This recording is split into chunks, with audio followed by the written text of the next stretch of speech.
Yeah. You want to like him, but you can't. Are you listening?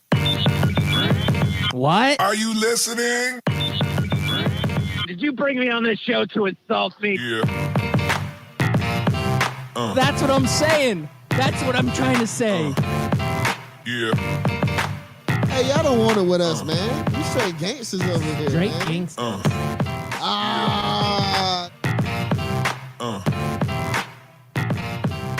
Yeah, good morning and welcome back. You are listening to Scout Team Sports. We bring it to you hot and live like we do each and every weekday, Monday through Friday at 6 a.m. and replay on at 11 a.m. on 12-ounce Sports Radio. I am one of your gracious hosts. They call me Loudbeard. You are the most egotistical, self-deluded person I have ever met. Yes, and all of that is true. And the man on the other microphone is the greatest patriot I have ever met. He is more patriotic than Cinnamon Toast Crunch.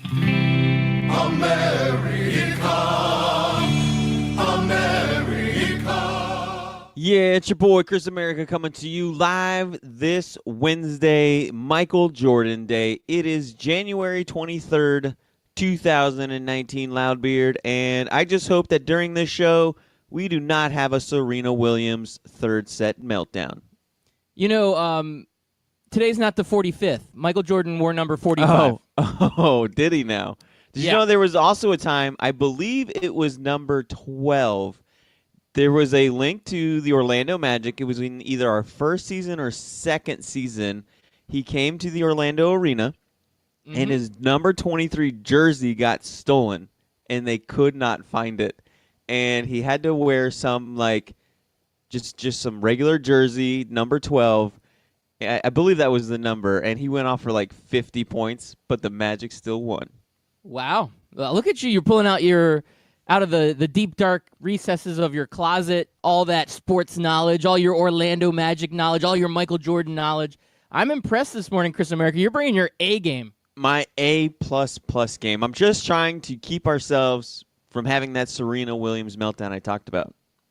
Yeah, nobody wants to have a Serena meltdown. I mean, there's a lot going on in the sports world, and I don't know if we gave her the kiss of death or what, but Serena, did we man, really? God, woo. Let us down, girl. We're just hyping you up like you're the greatest of all time. We're putting you in the conversation with Tom Brady. We're putting you in the conversation with LeBron James, and all of a sudden you go out there and you disappoint.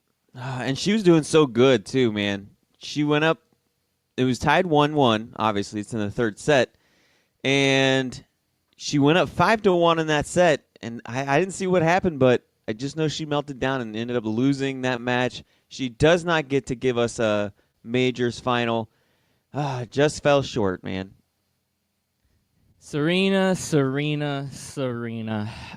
Yeah, she's still one of the greatest of all times, but maybe she is kind of on that downslide. Maybe we said too many great things about her because she has disappointed, it seems like, in the last couple majors. But she did beat the world overall number one player, so that was impressive. And she was pretty close to taking this match also. But, I mean, she was going up against Karolina Pliskova. And Dude, you nail these tennis names, by the way. Kudos to you.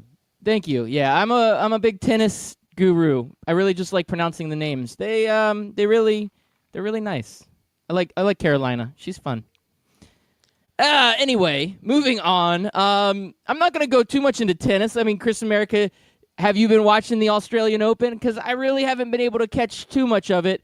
It's on at weird times because it's Australia.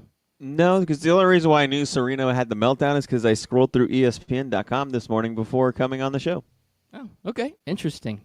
Good for you. Well, I mean, the Australian Open is hard to watch. It's almost like when the Olympics isn't anywhere remotely close to the United States or North America for that matter, because I'm sure the Canadian listeners on Barn Burner also have that feeling that we have, is, you know, when it's in Asia or Australia, it's tough to watch these games because they come on during the day when you're at work, and it's just tough.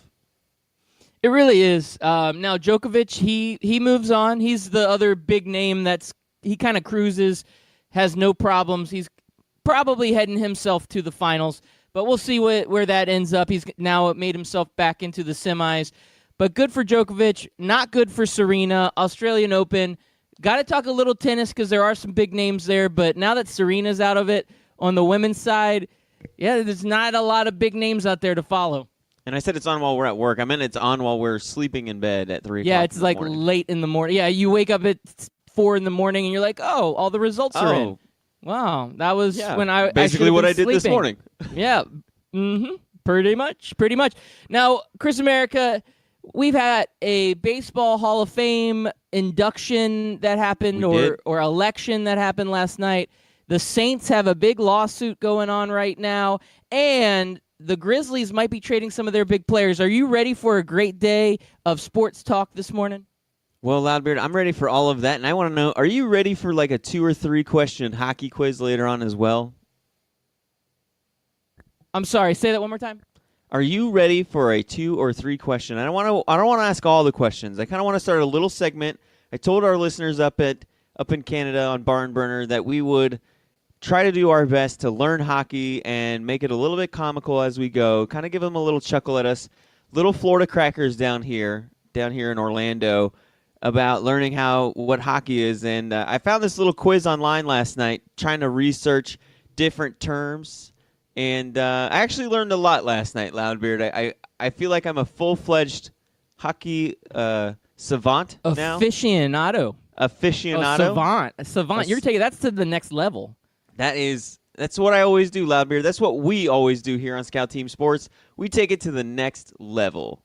We level up.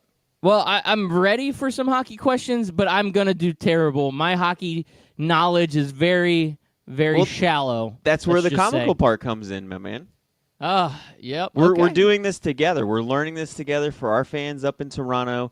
Our new fans, we want to thank all of the listeners. We had big numbers on Monday. We're excited to be a part of Canada. And you know what? Win in Rome, my man. Win in Rome. Or I believe the phrase is win in Canada. Win in Toronto. Go for it. Let's hear it. You got these questions ready now? No. You want to go wait? a little bit later. Yeah, a little like coming down the home guess we're going to have to stretch. tease the crowd there. You're hitting it. Them. You're just putting the puck in the 5-hole. So moving on. Let's start it off with talking about this Baseball Hall of Fame. We don't really get into baseball a whole lot on our show, but we from time to time dive deep into some baseball talk. But this is one of the days of the year that I think baseball deserves some conversation.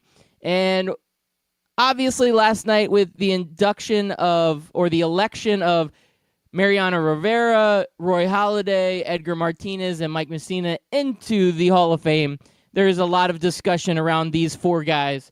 But the even better discussion sometimes can be around the guys that didn't make it. Now, the biggest story out of last night is Mariano Rivera getting the unanimous vote. So, Chris America, starting on the unanimous vote, do you think Mariano Rivera deserved to be the first baseball player in history to get a unanimous vote? Wait. Before you answer that, Chris America, I just want to throw out a couple factoids for you. I don't want to sway your decision and sway your opinion, but did you know that Babe Ruth, one of the biggest names ever to play the game, only received 215 out of 226 votes? He was at 95%. Missing out on 11 voters on his first time in. So just think about that. Let that sink in. Let's move forward a little bit. Let's go Hank Aaron, the home run king. 406 out of 415. He was 9 votes away from getting a unanimous vote. So these are big names, right? One more big name for you, Willie Mays. Now, we all know Willie Mays was a great all-around player in every aspect of the game. Willie Mays received 409 out of 432. He was missing out on 23 votes. So Chris America, look, think about these great players, possibly the greatest players of all time at their positions in the history of baseball, none of which got a unanimous vote. Now, the top vote getters to ever even get close King Griffey Jr., 440 out of 443, the highest vote getter up until this point, still missed out on 3 votes. Tom Seaver, 425 out of 430, missed out on 5 votes. So when you talk about the greatest players of all times, when you talk about Babe Ruth, Hank Aaron, Willie Mays, nobody received a unanimous vote getting into the Hall of Fame. Now I ask you, Chris America, Mariano Rivera, did he deserve a unanimous vote to get into the Hall of Fame? See, this is what kind of sucks for Mariano Rivera, because the answer is, does he deserve to be the first? No. But does he deserve to be a unanimous Hall of Famer? Absolutely. And it kind of sucks that that kind of takes away from it. And it's not Mariano Rivera's fault that the writers throughout the history of baseball have been complete morons, that there's always been a few detractors that for whatever reason decide not to put their vote. Like, who is sitting there looking at all of the guys you mentioned, the Ken Griffeys, the Hank Aaron's, the Babe Ruth, who is like sitting there thinking they're not a first ballot Hall of Famer? Like, the question should be easy. Do you think they're a Hall of Famer? Yes or no? Forget first ballot, second ballot, third ballot. Forget all of that crap. Just, are they a Hall of Famer? Yes or no? If they're not a Hall of Famer the first time around, I don't know how they become a Hall of Famer the second time around, but I digress on that one. But so the answer is no, he does not deserve to be the first. A whole bunch of guys deserve to be the first, but they're not. So it's not fair to Mariano Rivera that finally the writers of baseball got their act together and just decided to answer the question simply, is Mariano Rivera a Hall of Famer? The answer to that is a undoubtedly yes.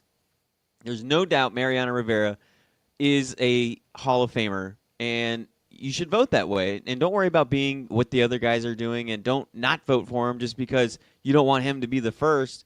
Just vote the way that it's supposed to go. But it would be kind of like, I don't know, Fitzmagic becoming the first unanimous NFL Hall of Famer? No. You think that's comparable? Well, only because I'm saying that that's what Fitzpatrick is good at. He's good at relieving. He's a good relief pitcher. I can't believe you just said that. Oh boy! Wow. I mean, okay. Well, I see what you're saying. I'm trying to find the comparison to well. He's a specialist. He's a niche baseball player. You know what I mean? Like, we don't put kickers in the Hall of Fame rarely, which I think is a travesty because they're niche players and stuff. And I understand they're totally different sports, but out of all the guys you mentioned, these are guys that contribute all the time. They contribute night in and night out to their team, where Rivera only comes in 3 or 4 times a week, if that. It depends on the situation, doesn't it? All right, so how about this as a comparable? Ray Guy, one of the best punters of all time, probably the best, known as the best punter of all time. But if you're a good football team, you may need a punt once a game, twice a game, 3 times a game, right? Very rarely you don't punt at all, but every once in a while you don't punt at all. So a guy that's not really in on every play, but when they need him in some of the most crucial moments, he comes up on special teams and makes a huge play. A guy like Ray Guy is in the Hall of Fame for the NFL. Mariano Rivera is the same way. Yes, he's a specialist, and yes, relievers haven't always gotten the love in the Hall of Fame, and it's kind of a newer thing. I mean, we didn't talk about relief pitchers in the 30s and 40s and 50s. I mean, we didn't because we were dead or not alive yet at that point. But, the baseball world didn't have that. It's kind of a relatively new thing, and Mariano Rivera has taken that to the next level, being on the most popular sports team in all of Major League Baseball, being on World Series teams, being just that electric guy, having the Enter Sandman entrance theme. He's kind of like a Ricky Vaughn from Major League Baseball, where he's kind of the bad guy that comes in and throws it 100 miles an hour and strikes people out, and everybody's just like, I can't believe this guy is doing what he's doing.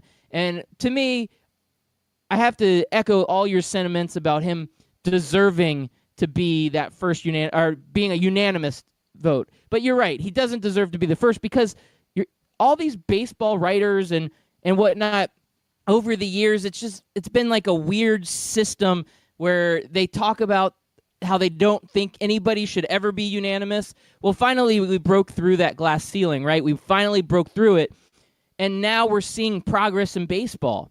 Now, I don't think we're seeing progress on the PED side. That's okay. I'm okay with that because those blemishes are really hard to push away.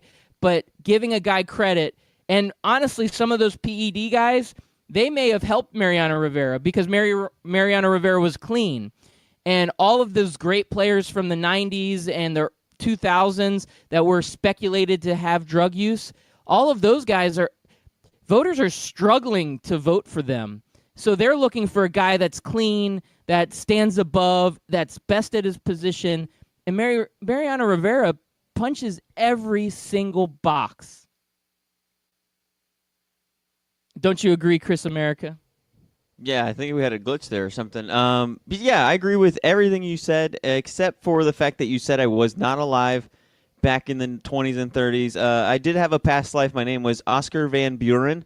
I was a real estate agent in Fletching, Illinois. All right. Well, that's good. Good to know. And I hope I don't want to take away from anything, but about me saying that he's a specialist, so he doesn't deserve. Like I believe specialists belong in the game. Like I think it's stupid that field goal kickers and punters aren't more involved into the Hall of Fame because they affect the game just like anybody. Ask Chicago Bear fans what they think about field goal kickers and how much effect they have on a game. But so you're saying you want Cody Parkey to be in the Hall of Fame? All right, I'll tweet that out to all our Bears fans. He scored more points than Mitchell Trubisky in that game, so yeah, I believe he belongs in the Hall of Fame. But I digress. Yeah, Loudbeard, the one thing about Mariano Rivera is he played for the Yankees, and it sucked. And I think that alone, though, deserves him to be in the Hall of Fame because as a closer coming in, you already feel the nerves of like, all right, I got to keep this one-run lead. I can't let anybody on base, and then if I get anybody on base, I can't let anybody get any more hits because once that happens, it all falls apart. So you have all of that pressure, right, Loudbeard? You do. Lots of pressure. But then you got to have the pressure being the Yankees closer where you know, especially in playoffs and World Series, that there are millions upon millions upon millions of people watching you and hoping you fail. Yes, that is all true. And that New York media. Yes, then you got to deal with the New York media if you do fail. Vicious. So, yeah, like I said, does he deserve to be the first one? No. There were other people, mainly Ken Griffey Jr. He definitely should have been the first one. But they weren't, and Mariano Rivera was, and I think that's going to lead to more unanimous decisions, kind of like when Tim Tebow won the Heisman, and then Heisman voters like, oh, so we can vote for sophomores and freshmen. Okay, cool. And then they started handing out Heisman trophies to sophomores and freshmen like it was candy. Yeah, once you get past the first one, you're going to see more and more come. It was just getting over that initial hump. You needed to have that first guy that came through, and the stars aligned, and this was Mariano Rivera's year. And he is a well-respected player. He really doesn't have any of those skeletons in the closet, at least none that I'm aware of. You know, there's so many guys in major leagues that just have so many skeletons for various reasons, right? Right. And we sit here and we're thinking about the Hall of Fame. I'm going to move on from Mariano Rivera because I think we both are in agreement that he deserved to be the unanimous vote. Even if he didn't deserve to be the first one, he did deserve it. Right. And the other guys that get voted in, I'll quickly go over these guys, but then we'll talk about who got left out. But Roy Halladay, also known as Doc Holliday, great pitcher in the majors. Unfortunately, you know, he passed away tragically a few years ago, and he's not able to be around for this award. But Roy Halladay was a just ferocious pitcher in his prime. And I loved watching him towards the end when he was with the Phillies, and they won that World Series, their last World Series that they won. Fun group to watch. Roy Halladay, well-deserving. It was a little questionable going in as the voting came in. He was one of those guys that some people were like, I don't know if he's going to make it. Kind of a fringe vote here, but he ends up getting in, so congratulations to him. Edgar Martinez, possibly the greatest DH of all times. I believe this was his last year on the ballot. I'd have to double fact-check that, but I'm pretty sure this was his last year on the ballot getting in. So great pick there. And then Mike Mussina, I remember him from his early years on the Baltimore Orioles, course, he's remembered later years. He was on the Yankees. Everybody on the Yankees, that's when they get pumped up. But I loved watching Mike Mussina, especially when he was pitching for Baltimore. That was a fun team. So great class of Hall of Famers, right, Chris America? I can't argue with any of these. No, it was a good class. And, I like the Hall of Fame only because it just gives you something to talk about. I do like that they find each Hall of Fame class kind of comes at the lull of sports. So this kind of comes right after the AFC NFC championship game. Hockey, basketball, college basketball, they're all going on, but it's just the regular season, just kind of humming along, trying to, figure out who's who, but nothing too exciting going on right now in any of those sports to where you have to pay close enough attention. And it kind of it's a good break to talk about something other than just stats and scores. Yeah, absolutely. Now, we talked about it yesterday, mentioned it briefly at the end of our show, but Donald Trump gives an endorsement for Curt Schilling to get voted in. Unfortunately, Curt Schilling does not get voted in, but there is no need to fret, Chris America. Schilling still has many more opportunities to get voted in. He ends up the first man out at 60.9%. And in the history of Major League Baseball, anybody that gets up to 60% typically will get in at some point.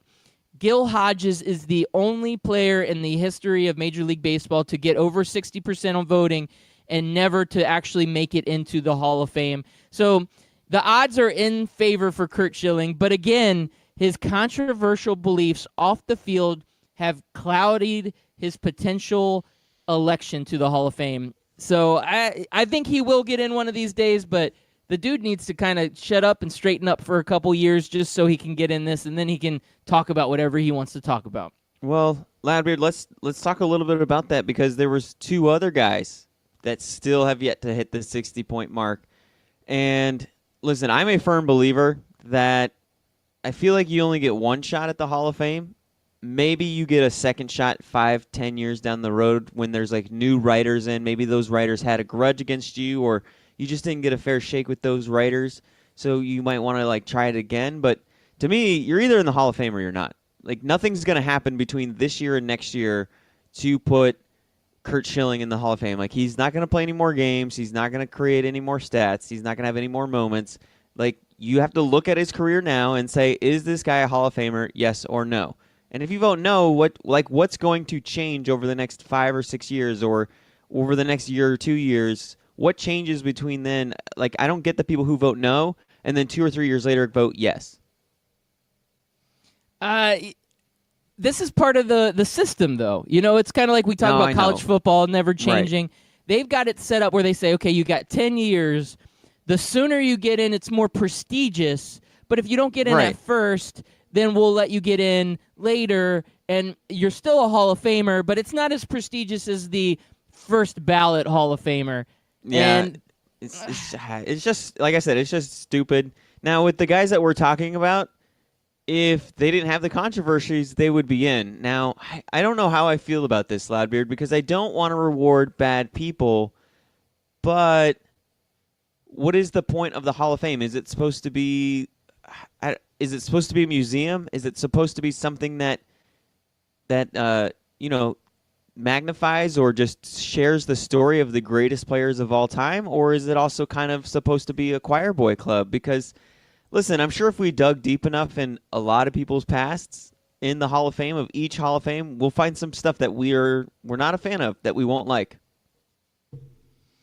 You are correct, sir. There are a lot of skeletons in the closet, especially the guys from the 20s and 30s. You think of guys like Ty Cobb, and those guys were brutally bad dudes. But it was a different world then, not to make any excuses for them, and they're already in. So now what we're doing is we're making a correction. As we've moved on and we've gotten more civilized and we've I guess gotten smarter about what we're doing, the Baseball Hall of Fame has realized that they want it to be, at least have some integrity, I should say. They want there to be integrity in Major League Baseball. And especially after all that PED era, baseball took a hit, a big publicity hit. And now these writers and these voters, they realize that they have to kind of correct that ship. They have to make sure that they maintain some integrity, and that's where the voting comes in. They feel like this is the pinnacle of your career, and if you've done something, let's say, to cheat and make yourself better by taking drugs or by enhancing your performance with some sort of substance, then yes, there should be some sort of consequences for that. And that's what these voters or these writers and everybody is doing, is they are looking at it and saying, you need consequences for your action. If you did something that put you ahead of everybody else, that's not fair, and you want us to consider you the greatest of all time and put you in this prestigious Hall of Fame. We're not going to do it. And that's where these guys are running into trouble. And a guy like Mariano Rivera, who didn't have those allegations and didn't have anything like that in his career, gets voted in unanimously, where a guy like Barry Bonds, who arguably is the best position player of all time, and I say arguably, and I emphasize that because of that PED asterisk, without any PEDs, if he would have had those same statistics and that same career, we would be saying he was the GOAT. We would be saying that Barry Bonds was the greatest of all time. And you can make that same argument for Roger Clemens. But because of the PEDs, I mean, you're looking at things that have completely tarnished these guys' reputation, and for good reason, because it gave them a competitive advantage that wasn't fair amongst other players. Well, yeah, I guess I'm more or less leaning towards Curt Schilling on that side, where we're not letting him in because he's a jerk and he has stupid views on ESPN. And now I get Bonds and Clemens and McGuire and all those guys. Oh, so you're just going Schilling on that one. I'm going so Schilling on that one, and then also my man Pete Rose. I will always advocate for him to be allowed into the Hall of Fame. I think it's a travesty that he's not, and I think that's one of the reasons why Clemens and Bonds will never get in. It's going to be hard. Like, the second they allow Clemens or Bonds into the Hall of Fame is the day they're going to have to admit to themselves, we have to let Pete Rose in, and I don't think baseball writers are ready to do that just yet. They aren't. They're closer, though. But I would say Pete Rose, and I think Curt Schilling's going to get in anyway. And, yeah, shouldn't be a choir boy club. And, yeah, some of the off-the-field stuff maybe shouldn't go into that voting. But they're being voted in by humans, right? So this is an opportunity for a human to make their stand and use their own judgments based off of their feeling and what they see. And things are emotional when you talk about the human psyche. And when you see things that make you don't feel good about somebody, it's harder to vote them into something that you think is a prize, something that you think is a good thing for Curt Schilling when you know he's been a bad dude.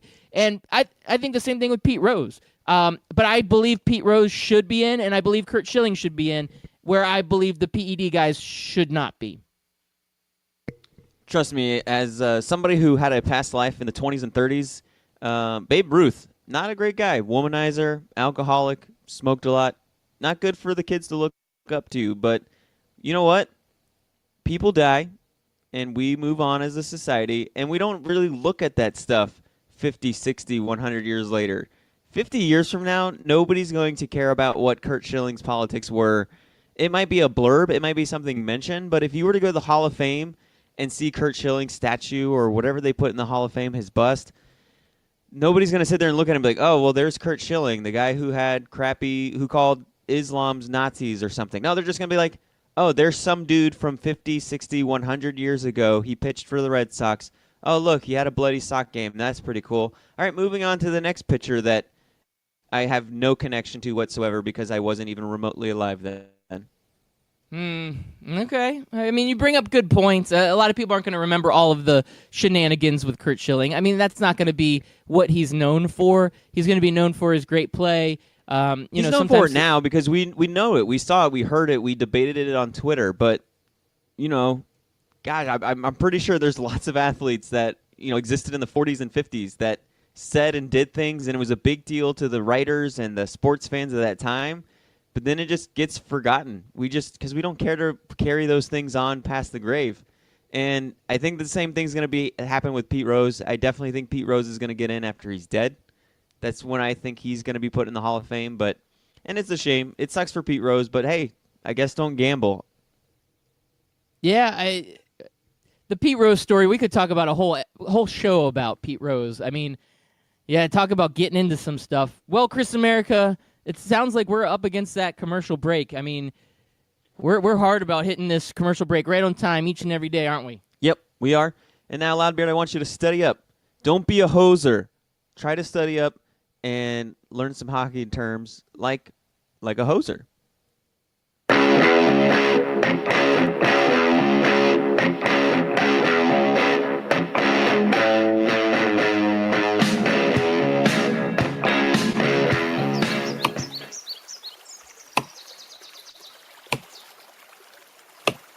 When I'm working hard, I build up a thirst for sports. That's when I grab a cold 12-ounce sports radio.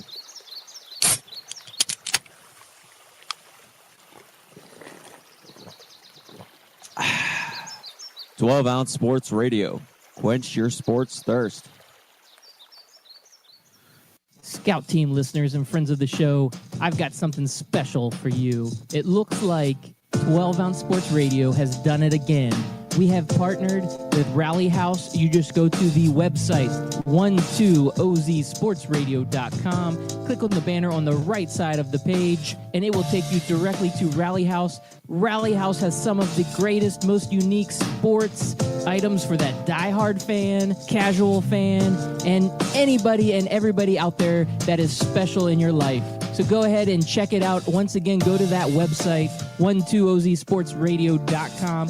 Click on the banner to the right of the page, and you will get taken to the best sports merchandise website on all of the interweb. Ring Central features all-in-one phone, messaging, and video conferencing. It's easy to use with unparalleled security. Ring Central simplifies things so you can grow. Call Ring Central to speak with a representative about a price for your growing business at 877-779-3860. Again, that's 877-779-3860.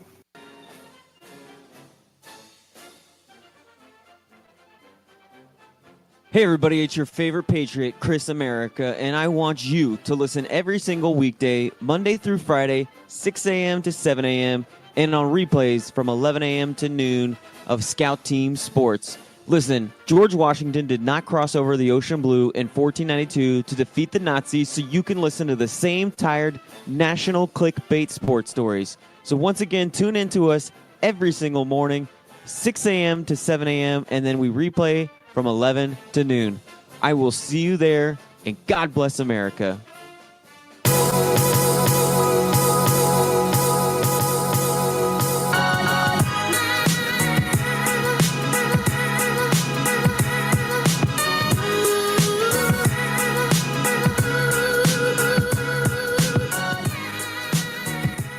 Yeah, welcome back. We are glad to be on the airwaves this beautiful Wednesday morning. We're the Scout Team. He's Chris America. I'm Loudbeard. We bring it to you hot and live each and every AM, Monday through Friday at 6 a.m.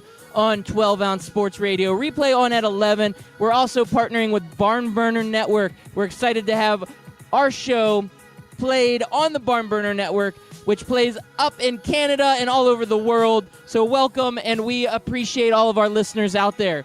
If you want to get social with us, you can always check us out on Twitter, Facebook, or Instagram at Scout Team Radio. Especially on Twitter, you can tweet at us live on the show. We get hot takes throughout the day, and we like to talk about them on air. For example, our good friend and listener of the show, Memphis Spence, tweeting at us this morning. Thank you, Memphis Spence.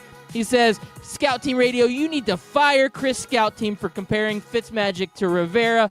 I'm just agreeing with you right now, Memphis Spence. You are correct. Chris America needs to be fired. I completely agree.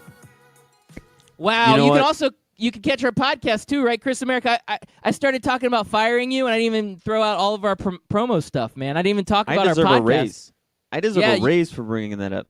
No, absolutely not. You deserve to be fired. And if you want to hear more about Chris America being fired, you can always check out our podcast. It's available at scoutteamradio.com or on Apple or iTunes or Apple Podcasts, whatever you call it nowadays, or Spotify Podcasts, anywhere you can find a podcast. You can listen to today's show right after the show. We drop it and we make it available on demand like we like life, Chris America, on demand.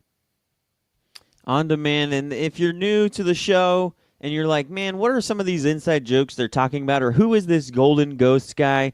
You can scroll back and listen to a few episodes. We understand that listening to sports talk that's old is kind of hard to do, but we always like to keep it light and fun. So one of my favorite episodes of all time, and you got to go back a ways because it was about over a year ago now, a year and a half ago, was the romper bet episode when Loudbeard had to pay off a romper bet. We had a romper bet on the Mayweather McGregor fight, and one of the loser had to wear a romper out into public. And we know that McGregor lost that fight, and that was your boy Loudbeard's guy, and he had to wear a romper out at a bar as we did a live show. It was pretty fun. Yeah, you gotta always bring that up, huh? Bring that up. Now, just saying. My Since you want to fire picture- me, I gotta throw some daggers before I go out the door. All right. Well, on Twitter, you can find me at Loudbeard, and my little image there is of me in a romper. So if you want to see that beautifulness, it's available, and everybody wants to see Loudbeard in a romper. Everybody Drives the All right. girls crazy. It does. It does. Chris America, I've been boning up on my hockey trivia the entire commercial break. I was basically flipping through an encyclopedia of hockey trivia, and now I'm ready. I was born ready, and that 2 minutes of studying up, there's nothing that you can get past me. All right, Loudbeard. Nothing. Well, nothing. All right, Loudbeard. Here's a couple of questions I'm going to ask, and we'll do this about once a week, I think, just so we can brush up on our hockey knowledge, so Canadian fans up on Barn Burner can make fun of us and laugh at us, and you guys can add us, tell us what kind of hosers we are. I don't even know if people say that in Canada anymore, but it's a term, and I've heard it used before on TV when we're talking about Canadians. But Loudbeard, here's an easy one. What is it called when a player shoots the puck before controlling it? Shoots the puck before controlling So, it. I pass it to you, and you don't even catch the slap pass. shot? You just slap it into the goal. Slap shot. Oh, all right. I'll give you a couple of a multiple choice: one timer, first touch, snapshot, or insta shot. One timer. Yeah, there you go. See, you Yep, know what you're that's talking about. Okay. I like your multiple choice. That helps. The multiple choice does help. Let's see. Trying to scroll through these questions. Which of these terms is a slang for a fight? A robot, first exchange, quickie, or tilly? A Tilly. Oh, see, Loudbeard, you know more about hockey than you let on. I think you were. It's all that studying I did during the commercial it break. was That's all really that all studying. it was. All right, Loudbeard, if you're behind the net with the puck, trying to score a goal, and you reach around with the puck behind the net and get it in, what is that called? Reach around butt grab. Hey, man, let's keep it family safe for the kids. Oh, I'm sorry. Can you read the The choices? multiple choice? Oh, yeah, Yes, you got a please. slick shot, wrap around, rock the baby, or wrap and tuck. That was a wraparound. That is a wraparound. Good job, Loudbeard. I mean, you had it, and then you went for the whole grab the you-know-what thing. All right, Loudbeard, you're last the one bringing it question. back up. Come on. PG. Last question, buddy, and I'm not going to give you multiple choice. I want you to guess what it is. What is a Gordie Howe hat trick? Gordie Howe hat trick. Would it be 3 one-timers? No, sir. I'll give you one more guess. I'll tell you it's 3 different things in one game.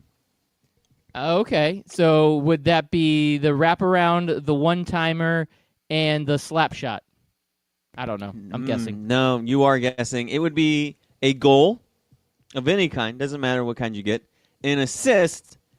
And what is hockey most famous for, Loudbeard? Fighting. A fight. There you go. You got to get into a fight. If you do all 3 of those things in a single game, you get yourself, sir, a Gordie Howe hat trick. Wow. Those are good questions, Chris America. I'm Do you glad feel I like did you- really well. You did? I think feel you got good. I think you got like an 80%. 80%. All right. Passing. C's get degrees, my friend. C's do get degrees. I like that.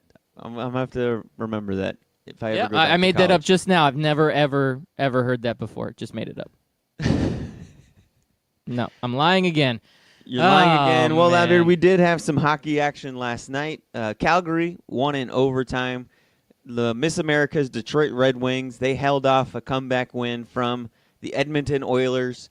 They won 3-2. Howard, I can't remember his first name, but Howard's their goalie. He's a really great goalie. He's just on a so-so team. But I think they're so-so. If they didn't have Howard, I think they'd be a really, really bad team. Is his first name Dwight? No, I'm hearing Miss America in the background yelling Jimmy. Jimmy Howard. Jimmy Howard. Okay, I'll take your word for it. I mean, he's no Vasilevsky, but I mean, come on, who is? If you're in Canada right now and you're laughing at us in our hockey talk, please add us on Twitter at Scout Team Radio. Tell us how you feel about our hockey talk, because Jimmy/Dwight Howard is the best goalie I've ever seen in my life. Best goalie ever. No, Jimmy Howard doesn't have all the back problems and immaturity that Dwight Howard has. You don't know that for sure. I don't. You're right, but yeah. So what else? Any other big news in hockey last night that we No, should last cover? night was kind of a slow night. There weren't that many games on, and the number one team in the league, the Tampa Bay Lightning, were not playing, so not really much going on in hockey. All right. I had a little bit more Hall of Fame talk, but I think we're going to move past that because baseball is baseball. We could talk about it another day. There were a couple other news stories that are floating out there, and we can dig a little deeper into them. Number one, I would say the Chiefs fire their defensive coordinator. Wow. Definitely could have saw this one coming, huh? I think it is time for the Chiefs to move on from that guy because this should have been a Super Bowl winning team, and they could not get past the Patriots. Are you surprised that they fired the defensive coordinator, or do you think this guy's fallen on the sword for potentially some of the troubles that Andy Reid has with his clock management and some of his decision-making late in games? No, I think it was deserved because the Chiefs' defense was always what we talked about throughout the entire season, was it not? That the Chiefs have a great team, but their defense is going to be what causes them to not make the Super Bowl. We talked about that ad nauseum all season long. Their defense kind of looked like the Capitals' defense last night when they had a big lead and they let the Sharks win in overtime 7-6. I forgot to mention that score there, Loudbeard, but I thought I'd bring it in with this Chiefs defense. Okay, keep going. In case you guys don't know, Loudbeard's favorite team is the Washington Capitals because he's from Washington. I digress. But yeah, the Chiefs defense, it was always their Achilles heel. They did have some injuries, but it still should have been good enough to play better. Now, they did play a little bit better down the stretch, and they played against the Colts fantastic. And for the most part, I'd say most of the game they held their own against the New England Patriots. I mean, it was 14-0 all the way through, and then the defense held them all the way up until the Chiefs came back 21-17.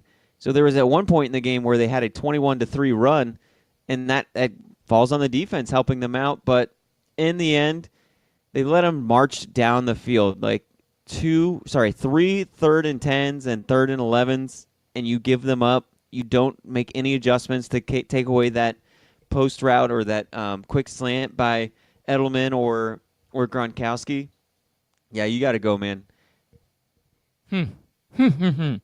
So I'm going to move on. I see a tweet out here on Twitter I got to bring up because this was the next topic I was going to talk about.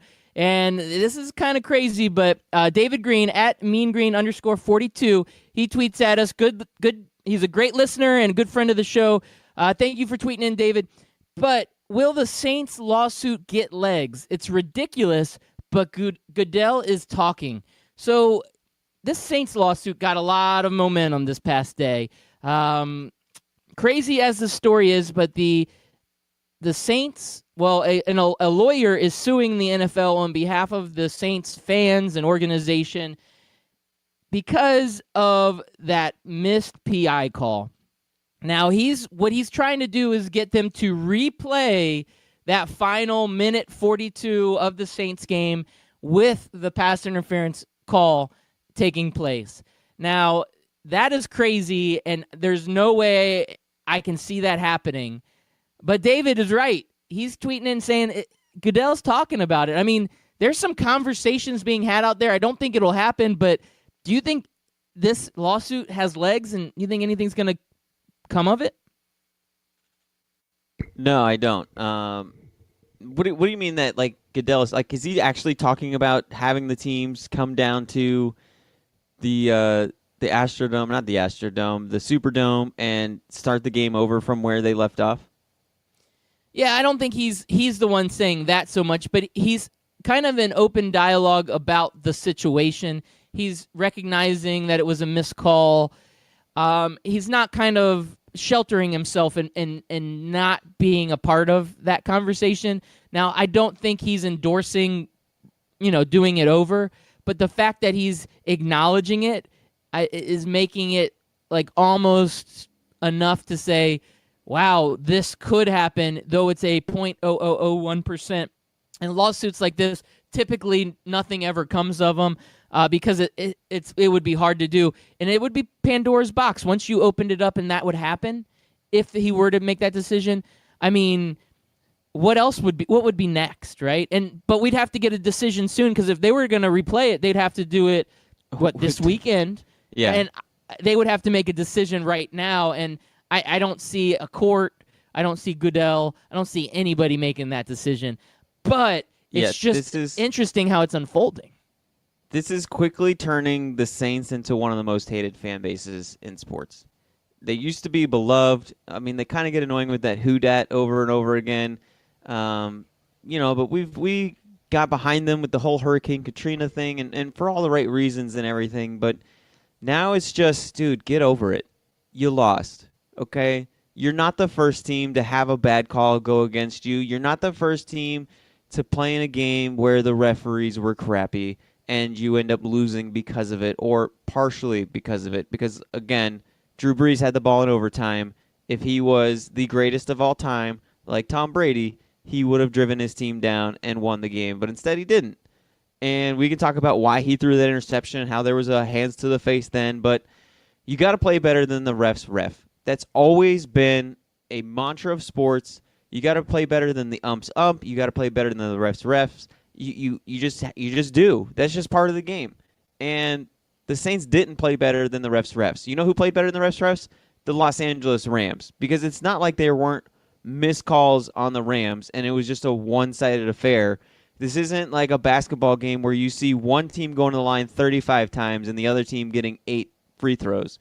It's not like that. It was a back and forth. Hey, they missed this call on the Rams. Oh, they missed that call on the Saints. Oh, they missed this call on the Rams. And to me, when I see that, hey, the playing field is level then. The refs are missing calls. The refs are giving bad calls.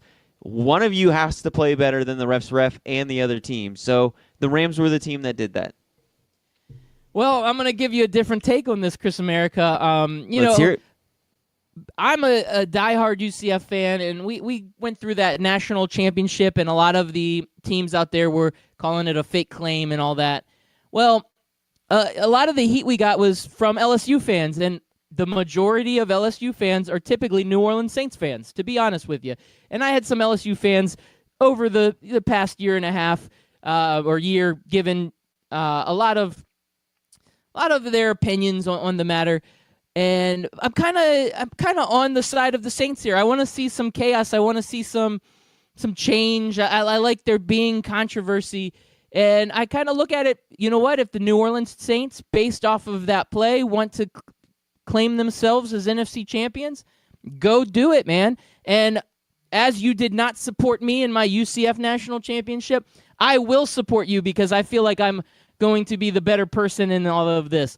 Go for it. Sue the league. See what happens. I'm all about fairness. I'm all about what's right. If I was a Saints fan and that happened to me, if I put myself in that seat and I put myself into that place, I would say, this is not right. This is not fair. Something needs to be done. And I'm all about creating change that improves. Now, whether or not that's changing the rules or changing the reviews, that's a different story. But I'm all in on the Saints, man.